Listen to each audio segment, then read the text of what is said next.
อกนอนสุนัขจิ้งจอกสุนัขจิ้งจอกสุนัขจิ้งจอกมันไก่ตัวนี้ตัวเล็กๆสุนัขจิ้งจอกตัวเล็กๆได้ไหมมันจะลุกไปไหนทำเดินไปก่อนมาดูคนมาดูคนมาดูสัตว์มาดูคนมาดูคนไม่ใช่สัตว์จะดูนะเห็นว่าเห็นไหมเห็นยังเห็นแล้วกำลังเดินเข้าไปน้องจูนสอบเดินไทยอ่ะจูนอ๋อทำเจียวกระดึงเนี่ยมาหานาเดียหน่อยมาหานาเดียหน่อยมาหานาเดียหน่อยแต่เจ้าขี้หน่อยน้องถ่ายได้ล่ะเราสูงตาพอผมก็เที่ยววุ่นกันนะเนาะ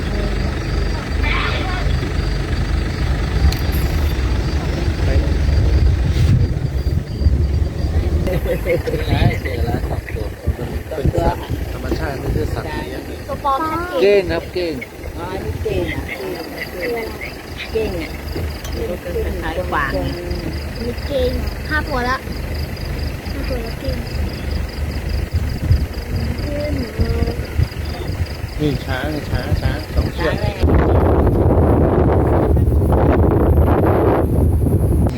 ตัวนะอ๋อมันมาที่รถนะ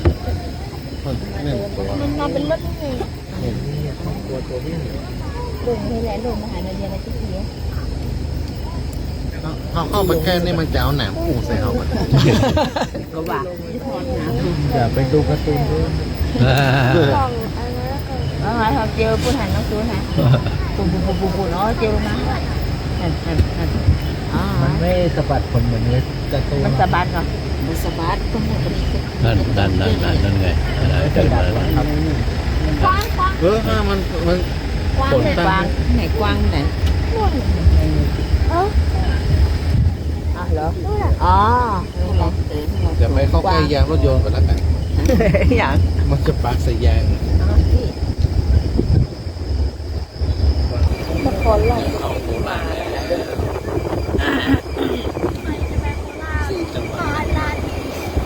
จีนครนายกสระห้องเพลงมาเจ๊